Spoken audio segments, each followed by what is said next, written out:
ci courant bi fii ci Sénégal ak it ñaata ci koom la ci Sénélec dugg. De retour sur ce plateau, amis fidèles internautes de Presse Afrique TV HD ñu daal di dëgmal ñaareelu partie bi ñu jagleel ganu bés bi ni mu leen ko waxee woon ca ndorteel ba Senghor lay wuyoo doon juriste waaye itamit militant des droits de l'homme monsieur Senghor ñu ngi lay nuyu di la wax dal ak jàmm. maa ngi lay fay bu baax Koura. di nuyu Abdoulaye bi ñu bokkal plateau bi di nuyu aussi seen téléspectateur. te di ñaan lépp lu ñu fi wax yàlla nay njëriñ Sénégal. amiin merci beaucoup di la jaajëfal di la wax ne mbégte la toujours ñu lay recevoir ci plateau bu Midi King ci plateau Presse Afrique rawatina émission bi lii di Midi King Abdoulaye moo bàyyi la nga door. waaw jërëjëf Koura ñu jërëjëfal ko bu baax a baax Senghor lay wuyoo ni nga ko waxee noonu la nekk juriste waaye tamit militant des droits de l'homme et saa su nekk vraiment suñ ko wooyee day disponible lool ngeen ñëw toog waxtaan ak ñun. alors waxtaan bi monsieur Senghor dañ koy doore ak li nga xamante ni xëy na moom moo ëlëm jamono bi xelu askan bi yëpp muy supposé bruit bi nga xamante ni ñu ngi koy dégg ci diggante njiitu réew bi ak nga xamante ni moom moo nekk tey élimaanu jëwriñ ji di Ousmane Sonko. tey en tant que militant des droits de l'homme lan moo ci war a nekk yéen seen taxawaay est-ce que yéen a ngi ci def ay démarches comme ñeneen ñi nit ñi déggee ne ñu ngi ciy def ay médiation. waaw à vrai dire lu ñu jaaxal la comme ni mu jaaxalee Sénégalais yi ak ñëpp ñi nga xam stabilité Sénégal intéressé na leen parce que bruit au sommet de l'État entre président de la République ak premier ministre am nekkatul sax luñ mën a un peu weddi parce que am na ci loo xam ne ñoom confirmer nañ ko ñi ñuy àndal confirmer nañ ko xamuñ nag aussi nan la évoluer mais doxuñ ci tànk jàmm comme avant ni mu doon amee parce que ci régime yi fi jiitu c'est vrai que crise bu mel ni boobu mosu fee am parce que bu ñu tënkoo ci texte Sénégal yi et dans la pure tradition républicaine warul mën a am un problème un malaise profond entre chef de l'État ak premier ministre am parce que chef de l'État la ñuy fal premier ministre moom mooy xool ki ko doy mu tànn ko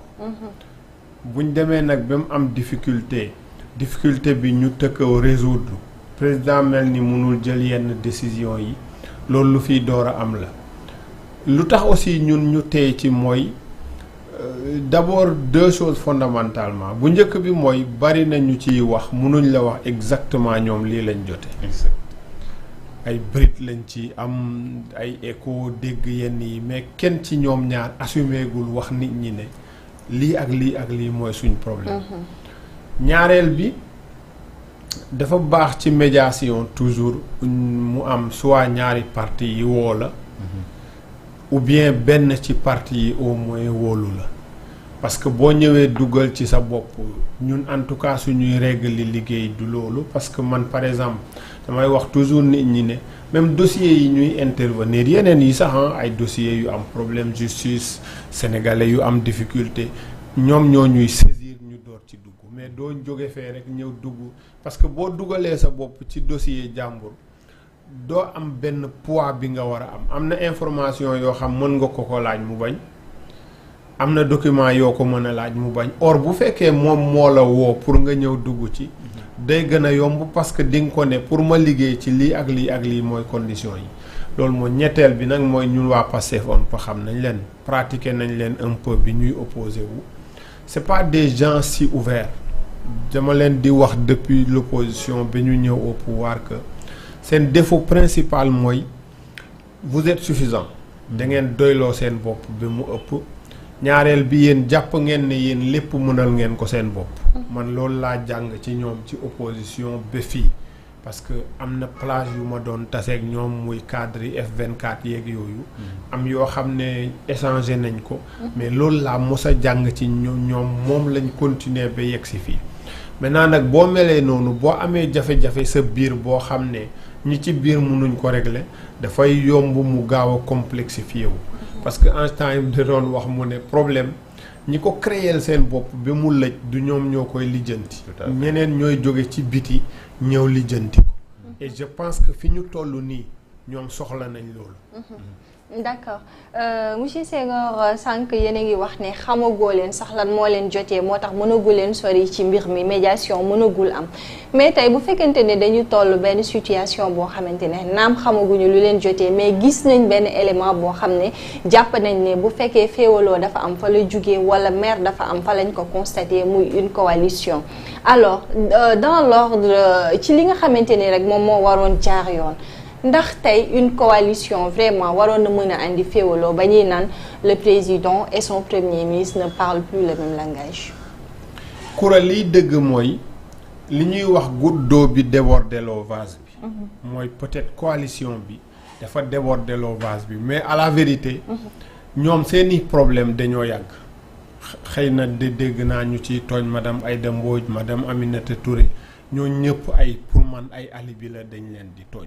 ñoom seen bopp ñoo am seen contradiction yoo xam xëy na dañ ko ñëwaale au pouvoir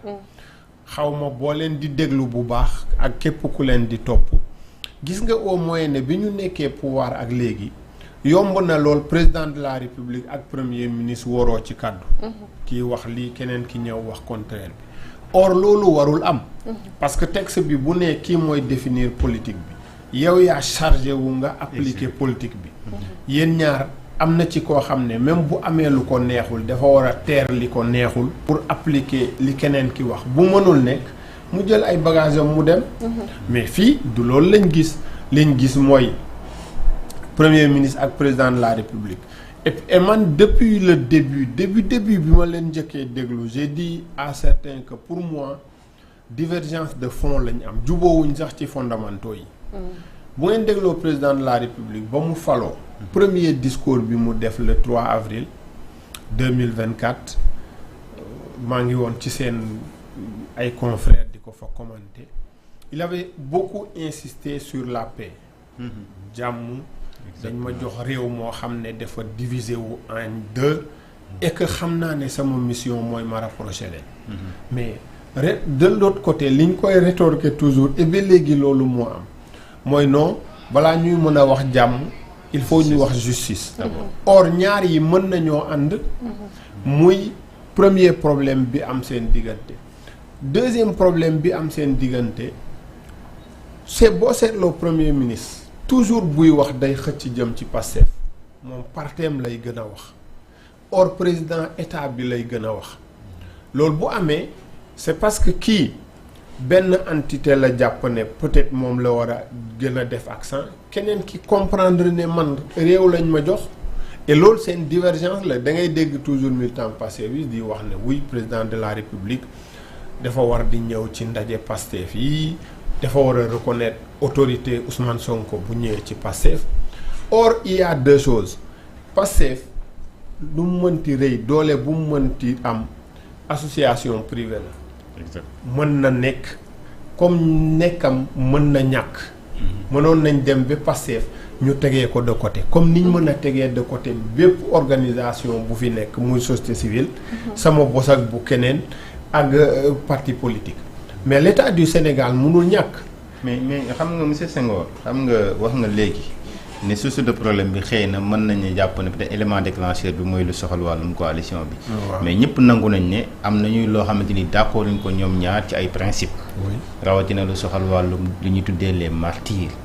maanaam dafa am ñoo xamante ni dañu leen a tuddee ay martyrs ñu ñàkk seen bakkan laata ñu accéder au pouvoir seen programme de campagne daf ci bokkoon que ñoom bu ñu ñëwee dinañu fexe ba rendre justice ñooñu nga xam ne dañoo ñàkk seen bakkan pour lu ñuy tuddee projet bi.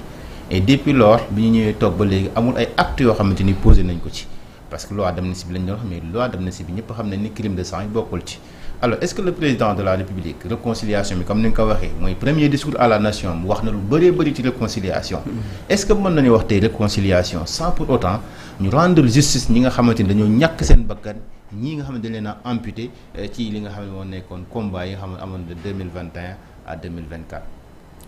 xam nga communication ñoom bi ñu def ci événement yi fi am avant ñuy yegg ci pouvoir. daf ci am loo xam ne dama jàpp ne njuumte la. mooy bu ñu ñëwee dinañ rendre justice du ñoom ñooy rendre justice am na fi institution yi boo xam ne am na fi pouvoir boo xam ne loolu mooy liggéeyam te moom marche am ni muy doxee kenn du ko dicté moom moo ko moomal boppam. je pense que premier impair bi ñëw. boobu ci la bokk. dige loo munul parce que xamuloo le chronogramme de l'autre. jàpp naa bi ñuy ñëw aussi xëy na xamuñu woon statistiques yi nekk ci justice bi parce que suñuy statistiques yi justice wone na ne ñun li ñu am ci magistrat li ñu am ci avocat li ñu am ci greffier xaajul bay mën a def liggéey bi fi nekk. ñetteel bi ma jàpp ñoom dañoo yàkkamti xam nga kenn waxagu fi duñ def justice mosuma dégg président de la république wax duñ def justice dégguma justice ne duñ def justice. par contre problème bi ñu am ñoom bu may déglu seen militants yi mooy xëy na dañoo seen horizon bi ñu am ñoom mooy horizon 5 ans yi dañu war a def lépp ci 5 ans yi. et foofu la erreur bu mag bi nekk à mon avis. xam nga ñun militant droits humains. avant ñoom ñuy yegg si pouvoir bi ñu yegg see pouvoir ñoo bokk kàddu ci lenn justice dafa war a am parce que au moins ñun war nañoo xam lan moo xewoon lan la ci justice dogal lu ñuy def ñu door ko def xam nga luñ jubóowul mooy ban yoon lañu war a jaar pour dem fa ñoom dañoo jàpp xëy na ne justice dafa war a arrêter lépp lu muy def jublu ci seen cas yooyu mu régler ko et même si c'était le cas justice mënu koo def dans les 5 ans parce que boo respecté droit ñi ngay topp ñëpp procédure yi jël temps bi ñu war a jël dana jéggi 5 ans yi. Bien sûr dana ko jéggi parce que à moins que ñu paraxee dossiers yi et justice saa boo paraxee dossiers yi. après da nga leen di yàq mooy jur li am ci Madiambal déclencher affaire yi te jotul tu n'as pas tous les éléments. et comme me disent les juges d'instruction dañ may wax ne ma attention instruction. ay actes yooyu posé la di xaar résultat et souvent le résultat ne dépend pas de toi. donc ñoom ils ont tout un temps bu ñuy observer pour mën a yegg ci yenn yi. plus li ñu doyul mais beneen problème bi am et foofu la contradiction waa Pastef bi nekk mooy la loi d'amnistie ñoom ñoo ne woon bugguñ loi d'amnistie bi. ñoom ñoo ne loi d'amnistie bi buñ ñëwee dañ koy dindi. ba à quelques jours. président premier ministre Ousmane Sonko dem assemblée. mois de décembre daaw moo wax député yi ne d'ici quelques jours danañ leen andi projet de loi boo xam pour dindi loi d'amnistie bi lay nekk. entre temps lan moo changé ba ñu ñëw ñu ne léegi changé moo dindeetuñ dañuy interpréter loi interprétative fa la coow li jógee. et il faut nit ñi aussi comprendre lenn. gis nga boo nee magistrat yi. am na fee yoo xam ne loi d'amnistie bi couvriru ko c'est vrai loolu aussi ñoom dañ doon coow mais pendant tout le problème ñu ngi leen di wax cas de torture yi loi d'amnistie mënu ko couvrir parce que xam nañ ko convention contre la torture bi Sénégal signé fa am obligation yu mu teg ci bépp réew bu ko signé donc ñun xam nañ lan la ci génne ak la dégluwuñ ñu woon mais heureusement que conseil constitutionnel ñëw na confirmer délimiter yëf yi mais ba tey day jafeel enquête yi boo dindiwul loi d'amnistie bi parce que li tax boo dindiwul loi d'amnistie bi dafa am fait yoo xam ne bu loi d'amnistie bi dañoon même bu fekkee mënoo poursuivre ñenn ñi dana la permettre nga mën leen a woo déglu leen xam lan moo xewoon xam naka la fait yi dugalante parce que yooyu yëpp def ci am ay fait yoo xam ne il faut ñu dugalante après nag le magistrat va trier et voir kii mënatuma koo topp parce que lii kii mën naa ko topp mais boo ñëwee teg chape de plomb benn loi d'amnistie boo xam ne mu ngi fi jeter une ombre sur tout après nga ne léegi triel parce que am na fee yoo xam ne yii mën nga leen topp yii mënoo leen topp même ñoom liggéey bi dafay jafe ci ñoom. D'accord. Troisième chose xam nga man d'accorduma ñoom ñëpp ñu leen di ooyee martyr xam nga martyr et dama leen koy wax xëy na léegi mënuñ ko dégg mais victimes yi dañoo nangu ñu politiser seen xeex bi xam nga politiser seen xeex bi mooy lan am na ci ñoo xam ne victime lañ bokkuñ Pastef xeexuñu woon pour Ousmane Sonko parce que ñun xam nañ ci ñoo xam ne dañ doon xëy liggéey police jàpp leen ils ont fait plusieurs mois en prison ñii génn université di ñibbi police jàpp leen ils ont fait plusieurs mois en prison cas yooyu def ci bari boo àndee vocable martyr ñii ñu yàq seen commerce demuñ fenn dañ toogoon di liggéey ñu ñëw yàq ko boo ñii ñu taal seen station essence boo àndee vocable martyr mooy koo xam ne da doon xeex pour une cause pour ay idéaux am ba ñu rey ko ci mu nangu cee ñàkk bakkanam ndax gëm lim nekk boo leen trier woon ci groupe bi xëy na dina ci am mais en tout cas du ma wax du bari waaye en tout cas du doon ñëpp te yooyu il faut ñoom ñu xam aussi vocable yi ñuy utiliser lan la xam nga depuis ñoom avant ñuy yegg ci pouvoir dama yàgg wax victime yi lenn duñ ko dégg mais plus tard danañ ko confirmer ci danañ d'accord ci li ma leen wax ma leen waxoon gis nga seen problème yi ngeen am nii génnee leen ci politique bi ku ciy def politique demal nga politique yi sa situation victime nga topp ko dans un autre cadre ma ne leen politique yi nañ ci génn ngeen jël question victime yi ngeen yóbbu ko militant droit de l'homme yi parce que militant droit de l'homme yi ñu ngi fi tout le temps man bu ma demoon ni ñeneen toog fi di ko continuer gérer or les politiques mandat moo leen fi taaj et très souvent dañuy agiter question bi imaginons fi mu ne benn proche président Macky Sall wala président Macky Sall sax dellusi woon au pouvoir que va devenir leur lutte là bu fekkee dossier yi fekkul mu jeex mais boo nee martyr là dañ lay wax noo yow dañ doon taal. mais monsieur Senghor comme que situation bi demee na nii te mi ngi gën a critique te mën na am répercussions yi gën a métti ci sénégalais yi naka la ñu mën a def pour concilier li nga xamante ne la nécessité d'apaisement politique ak le droit des victimes à la vérité wala sax à la justice. xam nga madame président de la république dañ ko jox tous les moyens qu'il faut pour mu gouverner dëkk bi xam nga gouverner parce que président de la république il faut mu distinguer moom relation personnelle am yi mu am relation privée am yi mu am muy yi mu am ak waa Pastef ak relation yi nga xam ne daf leen yor parce que nation bi parce que réew mi mu ñëw nangoo présenté wu bi ñu fal ko ñoom ñoo ko teg parce que mission président de la république yombul loolu mooy tu dois souvent trancher des questions difficiles xam nga li xew fi mu ne te loolu moo war a nekk moom na jël ay responsabilités jël ko mooy mook premier ministre bi mu nommé am nañ xëy na de bons rapports dans beaucoup de choses nañu gérer état bi selon les lois de la république bu paree ñoom ñu gérer ji seen situation ñoom ñaar premier ministre aussi mu comprendre bu fekkee mook président de la république mënuñoo déggoo parce que man bokkuma ci ñi naan wuy tandem bi duñ tàggoo du baax ci Sénégal d'accorduma ci loolu gis nga bu ñu naree continuer ci li ñu nekk nii mooy nekk ci biti bu ab investisseur ñëwee bu kii waxee nii kii wax jaar na le FMI bu fi nekkee di négocier ak des ministres yoo xam sous la responsabilité du premier ministre lañ nekk moom mu génn ci biti di wax safaan bi bu président amee gan bu président waxee jaar nii mu wax jaar na le bu dee ci loolu lañ nar a continuer nañu waxtaan ñoom ñaar lenn nag la ñuy am loolu c'est une exigence boo xam ne ñun daanaka dañ koy teg seen kaw mooy buñ naree tàggoo aussi na rafet njëkkul ci ñooma. est-ce que mën tàggoo mën na am te rafet. si mën na am te rafet. parce que d'autant plus que moom mi ilimaanu jëwrin bi nee na du démissionner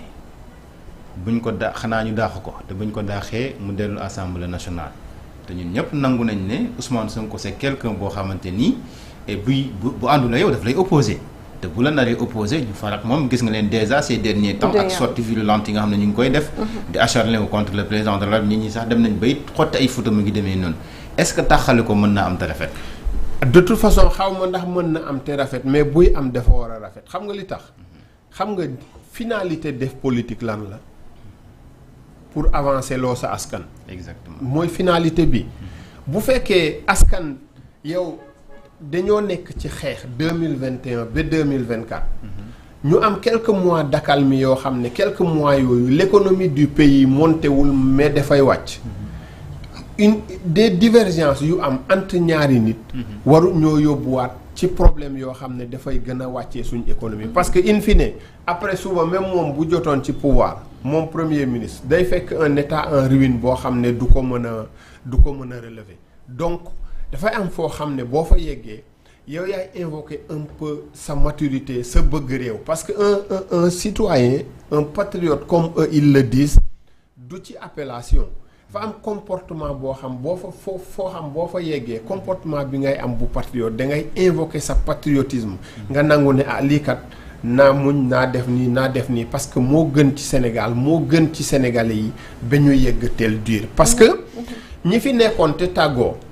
Mamadou Dia ak Senghor mais neexuloo naa yombuloon de te dañoo jote woon dëgg Abdoulaye Wade ak Idrissa Seck idem Abdou Diouf même ak Habib Thiam ainsi de suite Alioune Badara Cissé ak Macky Sall yooyu yëpp ay cas yu fi jaar d'école la yoo xam ne pourtant à un moment fexe nañ ñu régler ko noo xam ne tàggoo nañ ku nekk dem toppi sa wërsëg bu ngeen waree dajewaat di ngeen daje te Sénégal des Sénégal continuer tegu ci raay yi parce que Sénégal nag ñoom ñi politique ñëpp boo leen boole woon moomuñ ko parce que ëppale wuñ ñu fi ñun dañ ci am cër bu mat sëkk boo xam ne il faut nag ñoom ñu ñuy sóor parce que buñ ñu sóorul ñun dinañ génn ne leen bàyyi leen ñu xel parce que ci lañ bokk sinon ñu nit danañ jëlaat mbedd mi monsieur Senghor xam nga dafa am lu sénégalais yi doon tiit wala ñenn ñi sax lu ñuy soutenir ci ay kàddu mooy que ni équilibre bi nga xamante ne moom moo war a am ci exécutif bi amul est-ce que vraiment gis nañ un premier ministre boo xamante ne qui est beaucoup plus puissant wala fort que le président de la République en termes de décision wala yu lu mel. loolu aussi volonté président la parce que. est-ce que ça existe. oui ça existe moom d'ailleurs moo ko wax moom boo ko toppee dégloo moom premier ministre muy wax il a toujours montré en réalité que yëf yi moom la tout au début après biñ dawee tuuti on a vu que mu doon jéem a rangé wu mais il a un peu une personnalité comme ça une personnalité boo xam ne daanaka moom fu mu nekk def fay gën a fës. Et le président de la République pourtant man dégg naa président au début mu ne bon texte yi ñu am mayul benn doole premier ministre donc premier ministre foorul mais peut-être il avait choisi d'être un peu en retrait bàyyi ko moom mu jiitu mais à un moment aussi il faut évaluer et voir est-ce que yëf yi ni muy doxee ni am na njëriñ ci Sénégal wala amul njëriñ parce que li xew mooy xam nga li tax seen bu ñu yoroo ñoom ñaar muy naqaree defar déglul un peu les deux camps surtout camp yi le camp du premier ministre boo bëggee jubale ñaar ñu dëngoo wala ñu am problème dafa am aussi langage boo xam ne moom ngay utiliser mais dafa am langage boo xam boo koy utiliser da ngay braquer ñeneen ñi de l'autre côté et boo braquer ñeneen ñi de l'autre côté problème ngay gën a yokk mais doo andi solution donc premier ministre bu fort sentir nañ ko fii ban l'événement le plus récent voyage bi mu def Abu Dhabi fii ban premier ministre lañ fi mos a gis buy voyage ñu jox ko jet privé wala ñu jox ko avion présidentiel mosu fee am et d'ailleurs les présidents ont toujours montré et dit même ouvertement que premier ministre fusible la Abdoulaye gis ngeen vidéo bi circulé temps yi où il explique pourquoi il s'est séparé de certains premiers ministres. mais est-ce que mën nañ ko méngale ak yeneen premier ministre parce que bu ñu xoolee sa stature comme ni ko président de la République waxee woon quelqu'un boo xamante ni voilà am na benn légitimité populaire élire na ay liste suppléante de députés élire na un président de la République en 10 jours moom présidence boobu moom moo ko waxoon est-ce que tey mën nañ ko méngale ak yeneen nit yi nga xamante ni ñoom ñoo fi nekkoon premier ministre d'autant plus que moom moo désigné le président pour que ñu fal le président de la République et mu nekk itam son chef de parti. ça a été son erreur parce que ñoom dañoo jàpp ne xam nañ lépp xam nga bi ñu demee législative ñoom ñu gagné. man liir naa yenn boroom xam-xam ñu àndul sax ak ñoom ñu ko suggéré woon ne ko demal assemblée parce que légitimité populaire boo ko bëggee wone da ngay dem ci un poste électif doo ñëw ci un poste nominatif il reste un poste nominatif nit bu la nommé te nga dépendre ci signature am fa am loo xam ne balaa ngay jël poste bi yow war nga ko calculer war nga koo natt war nga koo supposer et le pouvoir il reste le pouvoir seen benn confrère moom ma waxoon tout au début de l'heure bi ñuy door a démarrer mu ne ma gis nga lii mu ne ma yàgg-yàgg xam nga luy am ma ne am mu ne ma seen ñaari fonction yi ñooy fenqaloo ñaari fonction yi ñoom ñooy daje justement fa lañ toll nii et un peu fa lañ toll parce que et après loolu dafa li tax baaxul mooy dafa déteindre au niveau de toute l'administration jusqu'à l'échelle le plus bas j'ai l'impression ci sama interaction ak ñenn ñeeg yooyu que l'administration est au ralenti parce que tous les jours chacun se pose des questions de savoir waaw yëf yi moom fu mu jëm fan lañ toll ñenn ñi voilà parce que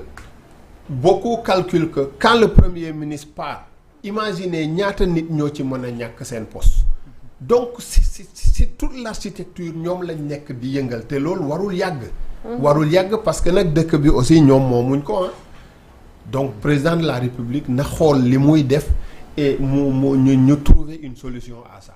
solution buñ mënti trouver nag pour ñun baax na waaye na doon solution bu gën ci Sénégal pas bu gën ci ñoom ñaar bu gën ci Sénégal laa wax. c'est ce qu'on souhaite en tout cas. Abdoulaye alors peut-être ñu avancer un peu puisque waxtu bi mu ngi dem xanaa ñu wax rek ci njiitu jëwriñ ni nga xamante ni ki suba ñu ngi koy xaaree ni foofu nga xam ne moo nekk penc ndaw réew mi di assemblée nationale di premier ministre Ousmane Sonko waaye ñu gis de l'autre côté ñi nga xamante ni ñoo falee ci opposition bi di ay député daal di génn annoncer les couleurs wax ne effectivement dañ koy boycotter naka nga jàngate cette situation est-ce que fu ñu toll nii situation économique situation politique situation sanitaire bi ñu nekk dund nii est-ce que jàpp nga ne boycotter le premier ministre et son gouvernement qui vient à l'Assemblée nationale est-ce que c'est de bonne guerre.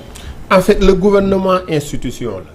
suñ texte yi constitution bi règlement intérieur assemblée moom moo andi question d'actualité ba pare nag jox ko benn séquence temporelle 1 mois 3 mois. Il est vrai que ay weer a ngi nii respecté wuñ ko. mais bu premier ministre toogee ba heure bii mu nangoo dem assemblée. quelle que soit raison yi ay moo ko laaj ak parce que texte bi waxul kii moo war a woote wala kee moo non texte bi dane nañu trouver solution d'un commun accord l'opposition doit comprendre que dañoo minoritaire à l'Assemblée et wul it neex na leen wax parce que ñoom majoritaire woon foofu il y a quelque temps fi la ñu fekk gis nañ ni ñu doon doxalee ñoom même pas un an voilà kon boo demee nag féetee léegi minorité bi war ngaa mën a comprendre que règle yi majorité bi moom moo koy dicter loolu man bu ñu nee dañuy boycotter parce que argument yi ñu joxe yépp lire naa ko du benn bu ma d'accord ci argument yi ñu avancé. C'est pas fondé. Ils ne sont pas payés ils n'ont pas demandé à être élus pour ñu nekk fi di def la chaise vide li ñuy xaar ci ñoom xam nga benn député opposition kese danay nekk dans une assemblée mu def le contrepoids xam nga lu tax parce que li tax ñun am na question yoo xam ne suba mais xaaruñ député Pastef yi posé ko Ousmane Sonko parce que xam nañ ne peut-être même dans ces cas-là dicté préparé la ñuy def dañuy yónnee ne question yi lañ la nar a poser c'est l'opposition la ñuy xaar mu poser les vraies questions et les vraies questions aujourd'hui c'est quoi c'est cette situation économique là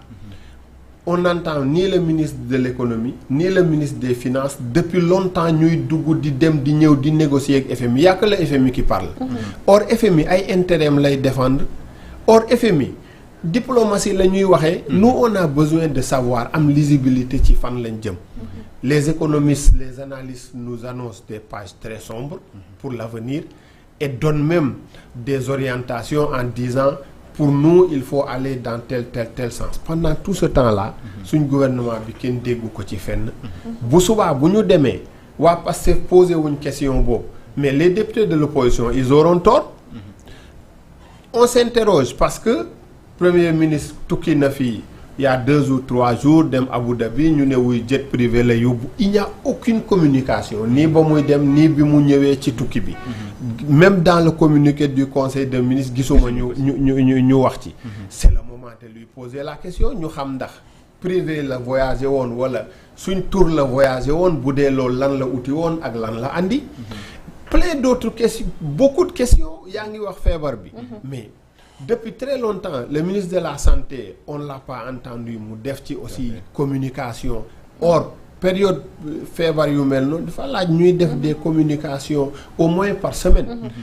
ça c'est des questions yu nekk sur la table la difficulté qu'il y a entre le président de la République et le premier ministre mais ce serait bien que les opposants posent débat bi à l'Assemblée avec le premier ministre lu mu ci mënti wax ñu dégg comprendre parce que ñoom seen responsabilité assemblée mooy di poser questions yi et les bonnes questions loolu la ñuy xaar ci ñoom que ñu doon fa ñaar ñu doon fa ñett ça importe peu pour nous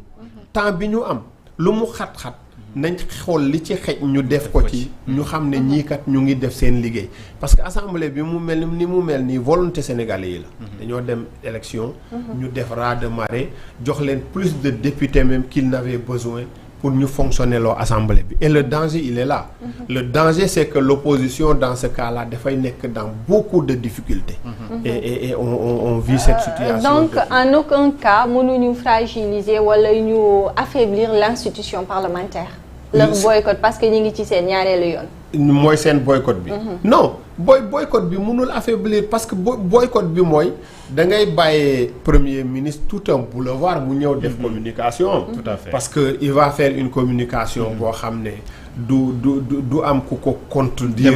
réellement ce débat contradictoire là du am. Or xam nga en démocratie souvent il est li tax ñuy wax opposition mooy jëmal démocratie. Et l'opposition s'enrichit boo amee d'anciens hauts responsables yoo xam dañoo passer à l'opposition mooy peuple bi def leen affecté ci opposition bi. Quand tu as la chance nga am d'anciens ministres. ku mel ni Aïssata Tall Sall. ancienne ministre de la justice ancienne ministre des affaires étrangères. ku mel ni Cheikh Omar Anne. Abdou Karim Sall. Abdou Karim Sall. Tous ces gens-là boo leen amee d'anciens ministres d'anciens hauts responsables nga xam pratiquer nañ l'État au lieu ñooñu fay yomb ñu mën a clarifier le peuple bi. Parce que facilement premier ministre am na loo xam ne bu ko waxee dañ koy mën a wax non du noonu lay demee nii ak nii ak nii lay demee. Et ils ont la chance. Ce n'est plus dans le passé comme nga xam benn rajo fi nekkoon. muy RTS benn télé ñoom ñoo ko moom. Aujourd'hui boo demee entamer débat bi à l'Assemblée mënuloo ko yeggali parce que temps bi permettre la ko mais boo génnee nga ñëw ci ñoom Abdoulaye ñoom Koura ñi yeggali fa débat bi et les gens vont écouter. Et bu fekkee aussi dysfonctionnement démocratique la ñuy jàppee mbir mi le passage de Ousmane Sonko à l'Assemblée nationale est-ce que ce dysfonctionnement là du ñu retourner nous Sénégalais ñu pointer leen ko du doigt. Bien sûr c'est pourquoi d'ailleurs moi j'invite les gens à s'exprimer. À leur mettre la pression sur eux d'ailleurs pour que nous rejoignent seen siège à l'Assemblée. On n'a pas donné ses moyens, ses salaires et tout pour après au moment où l'Assemblée travaille ñoom ñu nekk ci biti dox seen yeneen soxla di ñu servir des arguments yoo xam ne c'est des arguments yu amul benn poids. C'est en tout cas nous c'est donc peuple moo war a gën a mën a exigeant. Peuple bi moo war a gën a mën a exigeant. Depuis très longtemps je dis aux Sénégalais les gouvernants là bu ñu leen andee juróom laaj leen fukk. bu ñu àndee fukk laaj leen ñaar fukk parce que c'est un peu ça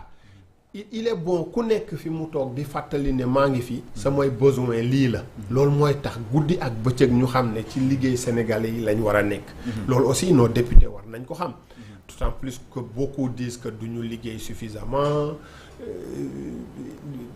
li ñuy def assemblée du loo xam ne sentir nañ ko te ñoom ils ont deux missions principales ñoom dañoo war non seulement di contrôler l'action du gouvernement mais aussi di évaluer politique publique yi loolu ñaari mission yu mag yoo xam ne la buñ ko doxalee comme ni mu waree lu bari dina leer suñ bopp te yenn yi sax dinaa wax mënatul ñàkk moom mënatul am. Alors monsieur Senghor léegi dañ lay interpeller ci benn affaire muy lu soxal wàllum détenus yi ñuy tuddee les détenus politiques mais spécialement yi ñu ci bëgg a taxaw rek mooy ñi nga xamante ni dañ ne seen situation dafa xaw a critique ba jamono bii ñu ngi nekk fi nga xam ne moo nekk pavillon spécial. Alors ñu gis ki nga xamante ni moom moo nekk Farba Ngom bu yàgg ba léegi mu ngi pavillon spécial waaye peut-être ki nga xamante ni wala ñaar ñi nga xamante ni xëy na ñoom ñoo yees dem pavillon spécial muy soxna si nga xamante ni moo nekk Madiambal Diagne ak ki nga xamante moom la ñuy tuddee Tahirou Sarr. ñoom ñëpp ñu ngi foofu nga xam ne moo nekk pavillon spécial bien que nag dafa nekk prison boo xam ne pour ay détenus politiques la. Alors tey jii yow en tant que militant des droits de l'homme naka nga gisee ñoom seen situation est-ce que da nga bokk xalaat ñenn ñi nga xamante dañuy wax que ne puisque seen yaram la ma sutante dañ leen a war a bàyyi ñu dem ñibbi seen kër. mbiri Farba Ngom toujours deux positions laa ci mos a am bu njëkk bi mooy en ma qualité de juriste bu ma analyser tënku ci texte yi damaa yàgg wax dinaa mën a comprendre un peu le juge d'instruction. Mais sama qualité militant droit de l'homme j'ai dit comme tous mes collègues l'ont dit humainement nañ ko libérer parce que moi je m'interroge même aujourd'hui ci pavillon spécial bi ñuy wax ne hôpital parce que hôpital la woon pour les détenus malades mais l'hôpital Le Dantec là qui ne fonctionne plus en tout cas comme ni parce que lu tax ñu def ko biir Dantec mooy dañoo bëggoon ñoom ñu mën à partir de là ñuy am tous les services yi ñu war a am bu ñu woppee ainsi de suite mais services yu bari ci hôpital bi délocalisé nañ leen donc daanaka sorewul moom fi mu ne ci yenn aspects yi ak yeneen prison yi. Deuxièmement écho yi ñuy revenir en tout cas on fera des efforts pour dem seeti leen gisal suñu bopp am nañ collègues yu fa demoon seeti leen yoo xam ne ba ñu génnee la ñu wax doy nañu et ils ont dit dañ leen war a libérer parce que seen situation dëppootul ak ñu war leen denc prison. Et aujourd'hui moi je ne vois pas où se trouve le problème bu fekkee am nga ay bracelet électronique mën nga assigner nit à résidence surveillé mais qu'est-ce qui empêche Soxna Madiambal Ma Bintou Diaby et Farba Ngom mais ñu bàyyi leen ñu dem seen kër ñu am système de contrôle boo xam ne dañ leen koy toppee résidence surveillée nag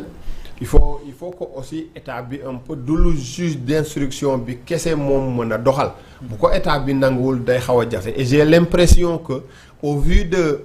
appel yi may gis procureur bi di def même ça bu juge d'instruction bi libéré la main de l'état est dedans et que dafa mel ni les autorités ñi yor justice bi souvent ñoom ñooy corser yëf yi pour ñu gën a toog kaso man jàpp naa ne loolu amul benn njëriñ parce que texte yi mën nañ leen appliquer di ci boole di leen humaniser parce que nag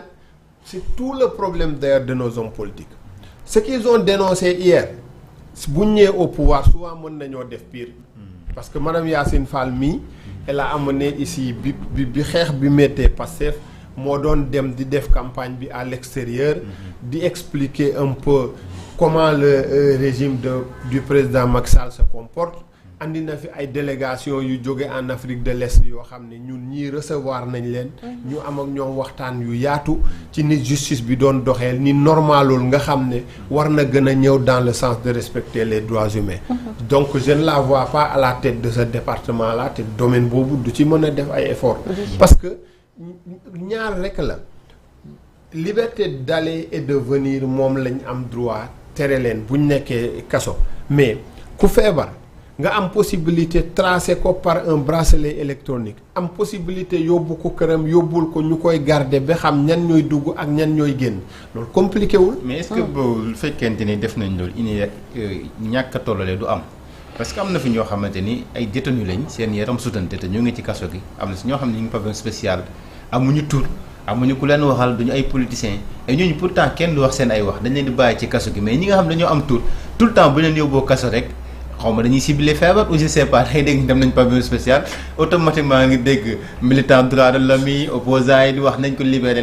est-ce que loolu su amee du doon 2 poids 2 mesures maanaam mel ni favoritisme dafa am ci wàllum yoon bi. non en tout cas bu dee si ñun suñ côté favoritisme amu ci li tax amu ci mooy man ñooñu comprendre naa leen xam nga boo miinee benn dund bi. benn liberté bi. nga xëy bés ñu clouer la fenn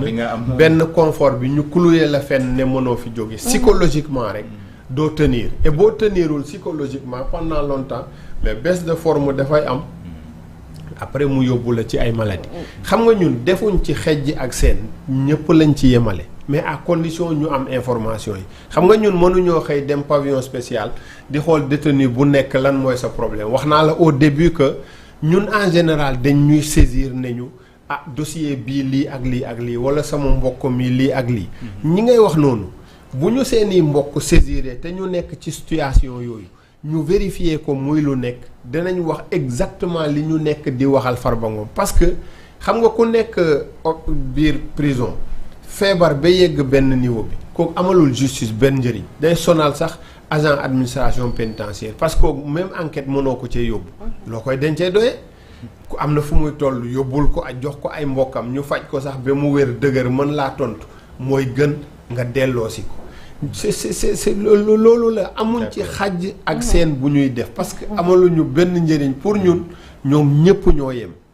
d'accord peut-être bu fekkee dinañ ko permettre ñu mën a avancer tuuti. voilà day dem ci li nga xamante ne rek moom moo xewoon ni ki démb. coup d'état ba ñu nemmeeku ca Guinée-Bissau alors ñenn ñi jàpp que ni c'est comme si que c'est des pièces montées comprendre duñu finalement d'après ni nga xamante ne rek moom la waa ji doxalee moom Embalo. waaw am na quand même lu ci mën a un peu ëlëm xeli nit ñi. parce que boo xoolee yëf yi ni mu doxee profil yi kiñ ne moo def coup bi ni mu jegee woon Embalo ak sax yi ci topp parce que jusqu'à ce matin dégg naa ku ne moom mu ngi yónnee Mballo ay message et que Mballo mu ngi koy lire même bu tontuwul. ça veut dire que ça veut dire que Mballo il a toujours ses téléphones. Deuxième chose un détail important moom moo annoncé boppam waa Jeune Afrique que ñu ngi koy arrêté mais mu ngi ci jàmm il va bien nangam. Ce qui fait penser aux gens parce que dafa mel ni parce que man lire naa communiqué aussi bi Diaz le gagnant là. bi mu def. un peu bi mu recevoir juste observateurs yi fa nekk ba pare. liir naa communiqué bi mu def dafa mel ni moom mu ngi doon ñaaw njort ci espèce yi baara yéegu avertiroon na ci parce que mënunoo def un processus électoral mu jël tout le temps bi mu war a jël ba résultat yi annoncé ko tey moo desoon lu xaw a mel noonu ñëw loolu en tout cas leerul ci boppi kenn man nag du ma avancé yàq na xel te xam nga Mballo moom dafa xaw a politique ba mu ëpp. il est très politique moom. il est très politique et puis dafa xaw a bari ay tour de passe-passe peut-être loolu moo tax ñu ci ñaaw xel yëpp jàpp ne benn stratégie bu mu teg la pour que waa ji du jot ci nguur gi. mais quand même si on revient aux choses sérieuses je pense que CEDEAO war na def dara moog Union africaine. parce que il faut un peu arrêter la saignée mënuñ continuer ci nii. sinon. tous nos pays vont vers des régimes militaires et même l'argument que le militaire a avancé mais ça c'est pas un argument sérieux vraiment parce que si boo ñu bëggee wax ne wuy parce que dafa am narcotrafiquant yoo xam ne dafa am complot bu ñu yëg tu es militaire tu as les armes mais va gérer ça vraiment ça n'a rien jël pouvoir quel est le rapport c'est comme le gars du Niger là quand il a pris le pouvoir on te démet tu arraches le pouvoir après nga ñëw di joxe explication yoo xam ne mënul dugg ci boppi kenn mais on a laissé passer et on le rappelle c'est sérieux les militaires ne sont pas faits pour gérer le pouvoir loolu buñ ci continuer dañuy yàq démocratie sous-région bi bu paree mu law ñu yàq démocratie Afrique bi ci 25 pays déjà 5 militaires occupé nañ ko et ñun suñ malchance mooy doon presque fi mu ne ñoom ñoo ñu wër parce que tous ces pays là wër ñu muy importance bi mu war a andi ci Sénégal bët bi mu war a xool ci lii xew foofu parce que Bismarck da doon wax mu ne sa géographie nee na du yow yaa koy tànn danga koy subir ñun mënuñ leen toxal ñoom mënuñ ñoo toxal ay voisins lañ et ku nekk xam na dans les années 90 bi côté sud du Sénégal bi tàngee xam nañ un peu lu ci bari rôle bi ñu doon joué ñoom donc li andi jàmm foofu am na loo xam ci ñoom la jóge woon. La preuve pour régler la crise casamançaise le premier ministre Ousmane Sonko s'est déplacé jusqu'en Guinée-Bissau. Il a échangé avec Umaro Sissoko Embalo mais peut-être lu ci xaw a reetaanlu yaa ngi koy wax léegi mooy que moom moo def déclaration bi mais démb ki ñu ne moom moo def coup d'état bi tey ñu gis un général de division buñ naan Horta Intaha boobu nga xamante ni général de division la ñu ne moom la ñu tabbu pour 1 an de transition. alors que kee gagné woon na ba résultat provisoire ñëpp ñu jox ko ne moom moo gagné léegi lan moo war a nekk taxawaayu CEDEAO ci lii. alors li war a nekk taxawaayu CEDEAO war a nekk taxawaay Union africaine ak même bu Sénégal. xam nga dafa am réew yoo xam ne bu fekkee da ngeen denn parce que Guinée-Bissau xam nga ñoom ñoo waxal seen bopp ay cartel de drogue. dégg nañ dans le passé les Américains ont pisté seen yenn généraux yi ci mbirum drogue ñu nekk ñun ci suñ flanc yi kon Sénégal sax dafa war a am rôle bu mu jouer ci règlement crise boobu xam nga li am mooy nañ leen forcer ñu bàyyi nguur gi ñu installer président bi nga xam moom lañ fal parce que élection yi jeex na parce que observateurs yi lire naa seen communiqué parce que jot naa communiqué observateurs yi fa nekkoon ils ont d'ailleurs dañ leen rencontré yàggul coup bi am rencontré nañ ñaari protagonistes yi mooy Mballo rencontré nañ Diaz ñoom ñëpp ils avaient donné les bonnes dispositions pour nangu résultat élection yi société civile ba fa nekk compilé woon na ay résultats yoo xam ne man gis naa ko Mballo est largement battu léegi nag tu ne peux pas être battu bu fekkoon dañ ne bon après kañ la ñuy organiser élection yi ñu nekk ci ay projection day jafe il faut ñu uti xaalis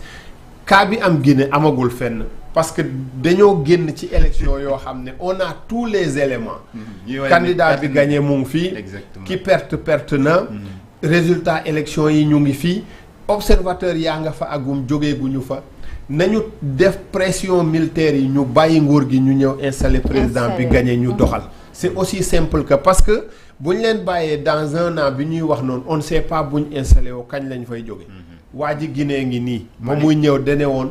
du ma permettre kenn ku bokk ci transition bi sax muy nekk candidat à un poste électif moo demal boppam commission ba déposé ji dossier am yónniwul kenn moo ko yóbbul monsieur Senghor xam nga comme que mbir mi scène bi dafa jot tey xel alors que am na ñoo xamante ne exclure wuñ kii lay di Embalo retourné ci fauteuil présidentiel bi ndax loolu mënees naa ne ndax nee nañ le Semga il sait pas lire xamul c'est un analphabète. waaw parce que loolu aussi lu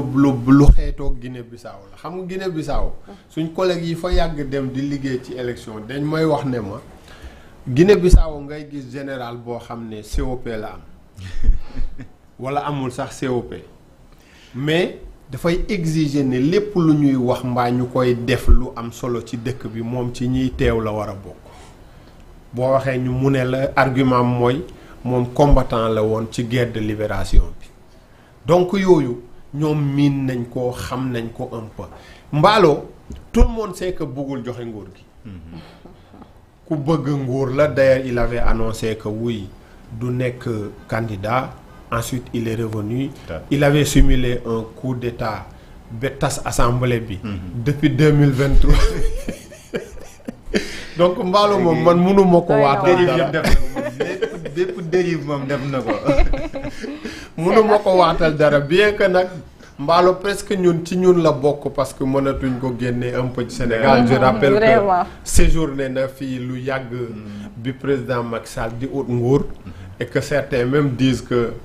cotisé na bi ñuy def APR xaalisam dugg na ci da doon fekkee réunion yi et lui-même moo ko raconté ma dégg il disait au président Macky Sall que dañuy jël Sénégal buñ paree ñu dem jël Guinée. démb gis naa ko ci bindu lu neetaan lu mu ne Macky Sall viens soutenir ton fils il est dans des difficultés mais am naa ne daal nekku ci difficulté parce que ki ñuy dégg nii muy bind di mën a wax ay tas ko do xabaar vraiment nekku ci ay difficultés. xam naa Abdoulaye ñu jàll ci dernier kii bi rek. Mali peut-être ñu dem Mali itam mu ngi sunu ay frontières ñu ngi koy wax léegi Sénégal presque entré par une ceinture de feu gis nañ la xew Guinée démb Mali barki démb ak barka démb lu fa xew ba léegi mu ngi ko ne dafa xew muy dëkk boo xamante ni peut-être mu ngi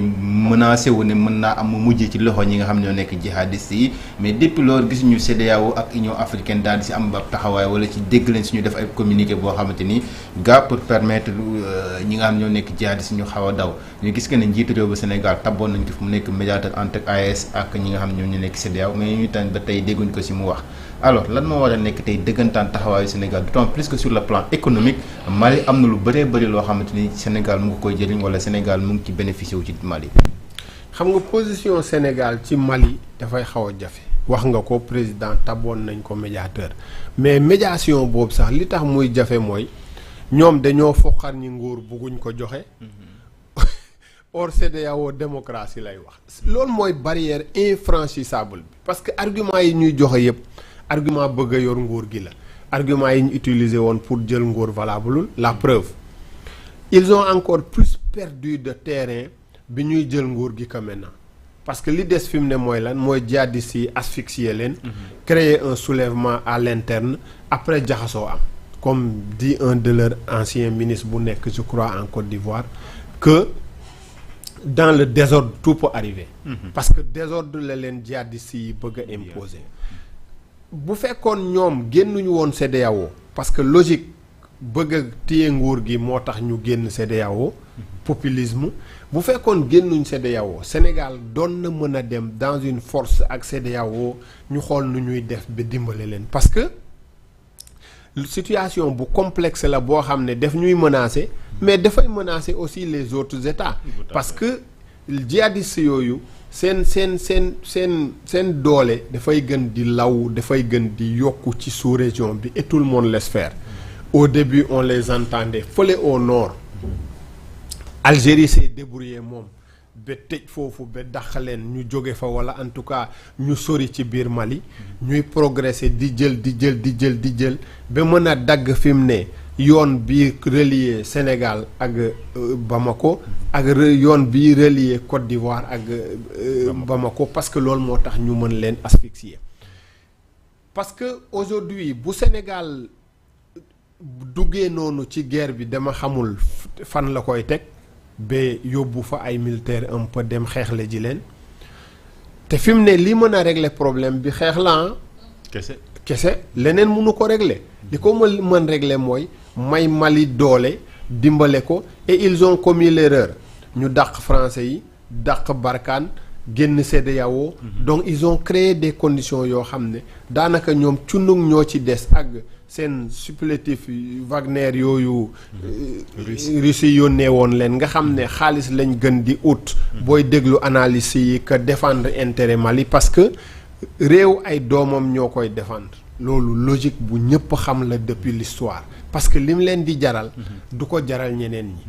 donc aujourd'hui ils sont coincés waale ñu parce que en plus de situation économique bi parce que suñ port bi lu bari moom moo doon desservir Mali ça c'est des rentrées d'argent yu am solo yu amoon ci ñun mais il y a que ñoom dañuy avancer parce que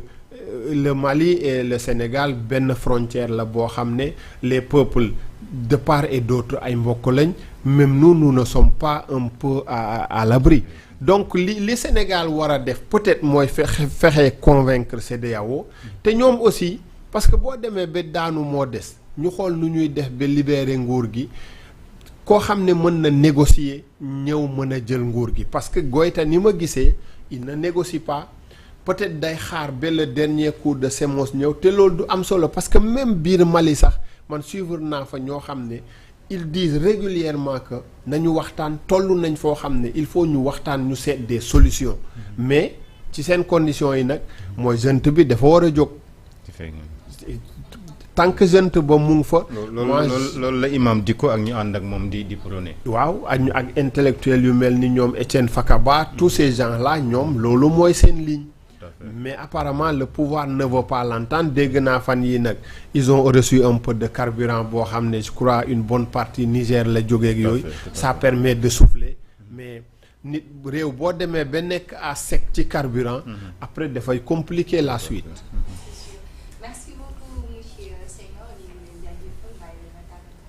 merci maa ngi leen di nuyu bu baax di leen remercier ci invitation bi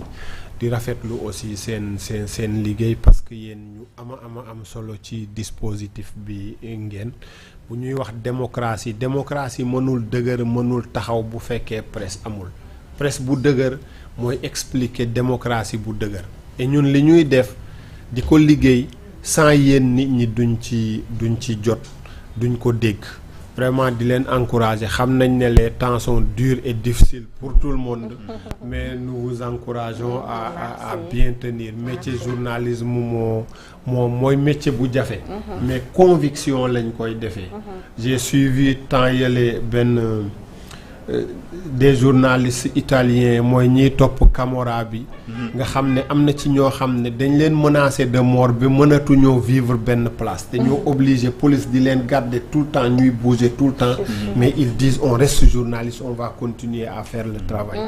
et waxtam parce que loolu am na solo bugg naa koo tëjee si wax sénégalais yi si nañu liggéey te wax jàmm justice mën na ànd ak jàmm dama seetaan fan yële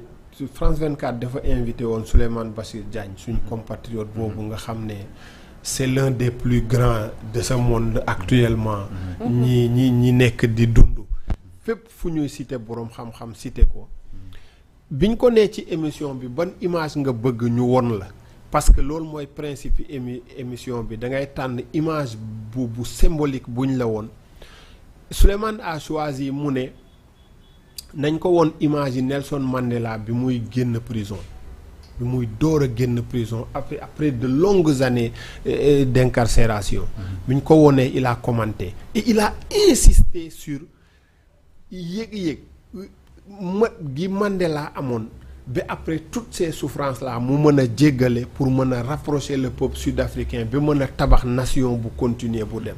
sama gis-gis mooy boroom xam-xam noonu lay waxee sama conclusion la maa ko tiré Souleymane sénégalais yi la doon waxal. merci. merci encore une fois di la jaajëfal bu baax c'est toujours un plaisir di leen di dalal ci plateau bi uniquement seen xel mu sell waaye itam li nga xamante ne da ngeen koy yéwénee lii di askanu Sénégal donc di la wax merci encore une fois. Abdoulaye ma bàyyi la nga tàggatoo. suñuy wax du ma bëgg sa wax bi di jeex tellement que il est vraiment pertinent ci li muy wax et c'est vraiment important ci moment bii ñu toll ñuy déglu ñu mel ni yéen ñuy wax parce que fi ñu toll nii ñu bari tiit nañu. fi ñu toll nii ñu bari jaaxle nañu. dafay baax mu am ñoo xamante dañuy wax sans parti pris. parce que Sénégal la tax léegi ñu bari déglootuñu rajo suivre tuñu télévision yi mooy kuy wax ku nekk dañ day am fu ñu lay farale kii fii la far. loolu bu ñu demee nag ba ñu xam ko ci nit ki à un moment donné booy wax duñu la bëgg a déglu. donc c'est important. ngay wax te parce que ni ma la xamee nii laa la xamee depuis année 2019 ba tey parce que 2019 laa la xam. j'étais alors à DTV boobu da nga fa doon ñëw ci ay émissions. donc depuis lors changé woo ci ni nga mel donc c'est comme ça ñu ngi lay jaajëf lu baax a baax ci li nga nangoo ñëw toog waxtaan ak ñun ci lu soxal wàllu yi nga xamante ni moom la Sénégal dund ak situation politique bi ki demee noonu. di la jaajëfal bu baax a baax di wax ne amoon nañu mbégte kontaan bu baax a baax recevoir la suñu plateau bu dee itam ñu lay jaajëfal bu baax a baax di jaajëfal Modou Massale bi nekkoon ci partie technique bi di jaajëfal toute la rédaction de Presse Afrique di leen jox dig daje ëllëg incha allah ak émission Midi Gang ñu am beneen gan boo xam ne dinañu waxtaan ak moom ci lu soxal wàllum tolluwaayu réew mi waaye itam si fàttali leen itam suba incha allah 17h dinañu am entretien spécial boo xam ne dinañ ko sekk ak Djibril Sonko nekk maire bu Ziguinchor ñu fas yéene waxtaan ak moom ci politique locale waaye itam waxtaan ak moom ci politique actuelle bi situation politique actuelle bi ñu nekk di dund jamono bi. suba Midi Gang bi dafay spécial parce que duplex la ñuy am. effectivement ak assemblée nationale. tout à fait. merci à vous Abdoulaye Diack di la jaajëfal bu baax di jaajëfalaat ganu bés bi monsieur Senghor Senghane di ko wax ne rek mbégte la toujours ñuy feggoo ak yow plateau bi di jaajëfal Mamadou Massali mi nekkoon ci partie technique bi ma lay mbuup di la jaajëfal ami fidèle internaute yéen itamit du ñu tay di leen wax jërëjëf xanaa dig daje suba ak jàmm incha allah ak na mu gën a yaatoo jàngeen jëf.